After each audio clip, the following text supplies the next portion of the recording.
টাঙ্গাইল জেলা গোপালপুর থানা নলিন বাজার তারাকান্দি মহাসড়কে আরেকটি নতুন করে ভয়াবহ ভাঙন দেখা দিয়েছে। এই দেখে সাধারণ জনগণ এই জায়গায় প্রচুর পরিমাণ ভিড় করতেছে। গতকালকের থেকেই এই জায়গায় কাজ চলমান রয়েছে। এলাকাবাসী প্রচুর পরিমাণ এই জায়গায় ভিড় করতেছে, তাদেরকে কোনোভাবেই সরানো যাচ্ছে না। বর্তমান তারাকান্দি মহাসড়ক এই ভাঙনের কারণে বন্ধ রয়েছে।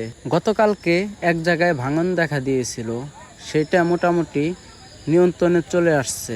রাত 2টার সময় খবর আসে আরেকটি জায়গায় নাকি খুব ভয়াবহভাবে ভাঙন দেখা দিয়েছে। এই খবরটি পাওয়ার সাথে সাথেই রাত 2টার দিকে টাঙ্গাইল পানি উন্নয়ন বোর্ডের নির্বাহী প্রকৌশলী ঘটনাস্থলে চলে যায়। সাথে ছিল এসডি স্যার এবং কি এসও স্যার। এই সংবাদটি গোপালপুরের এমপি মহোদয় পাওয়ার সাথে সাথে সেও চলে আসে। এমপি মহোদয় এসে বলে, এই ভাঙন প্রতিরোধ করার জন্য তোমাদের যা যা করতে হয় তোমরা তাই করো। এবং কি পানি উন্নয়ন বোর্ডের নির্বাহী প্রকৌশলী সেও একই কথা বলে। আজ 2 দিন ধরে কাজ কিন্তু এইভাবেই চলমান রয়েছে।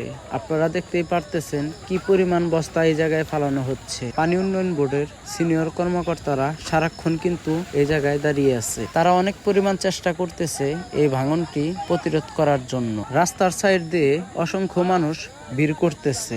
আপনারা দেখতেই পারতেছেন কি পরিমাণ মানুষ এই দিক দিয়ে দাঁড়ায় রয়েছে। আপনারা দেখতেই পারতেছেন লেবাররা বস্তাগুলো এখন প্লেস করে দিতেছে। এই ভাঙন প্রতিরোধ করার জন্য যত টাকায় খরচা হোক না কেন সরকার দেওয়ার জন্য প্রস্তুত আছে। একের পর এক নৌকায় জিও ব্যাগ নিয়ে এসে এই জায়গায় বারবার ফালাইতেছে। দূর দূরান্ত থেকে অনেক মানুষই এই ভাঙনটি দেখার জন্য বা ভাঙনের সংবাদ পেয়ে এই জায়গায় দেখার জন্য চলে আসছে। এবং কি গোপালপুর থানার প্রশাসনও এই জায়গায় রয়েছে। প্রশাসনেরা বারবার বোঝাইতেছে সাধারণ লোকজনদেরকে যে আপনারা যেন এদিকে না আসেন। তারপরেও তারা কোনো কথা শুনতে রাজি না, বারবার শুধু এই ব্যারিকেডের ভিতরেই চলে আসে। এই জায়গায় কিন্তু গোপালপুর থানার থেকে প্রচুর পরিমাণ প্রশাসন চলে আসছে।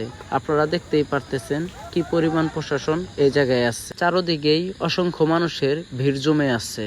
আপনারা দেখতেই পারতেছেন কি পরিমাণ লোকজন এ জায়গায় দাঁড়িয়ে। এলাকাবাসী এই ভাঙনটি দেখে অনেকটাই দুশ্চিন্তায় আছে। পানি উন্নয়ন বোর্ডের এসডি স্যার এবং কি এসও স্যারও কিন্তু সব সময় এই জায়গায় আছে। যতক্ষণ পর্যন্ত এই ভাঙনের কোনো প্রতিরোধ না হবে ততক্ষণ পর্যন্ত এসও স্যার অথবা এসডি স্যার সবসময় কিন্তু এই জায়গায় থাকবে। কিছুক্ষণ আগে ইউনো স্যার খবর পাওয়ার সাথে সাথে সেও কিন্তু ঘটনাস্থলে চলে আসে। এই জায়গা দিয়ে সাধারণ লোক যাতায়াত করে দেখে এই জায়গায় কিন্তু বড়ই গাছের কাঁটা দিয়ে বেড়াতে দেওয়া হয়েছে এবং কি প্রশাসনও দাঁড়িয়ে রয়েছে। আপনারা সবাই দোয়া করবেন এই ভাঙনটি যেন নিয়ন্ত্রণে আনা যায়। পানি উন্নয়ন বোর্ডের স্যারেরা বিপুল পরিমাণ চেষ্টা করে যাচ্ছে এই ভাঙনটি যেন অতি শীঘ্রই নিয়ন্ত্রণে চলে আসে।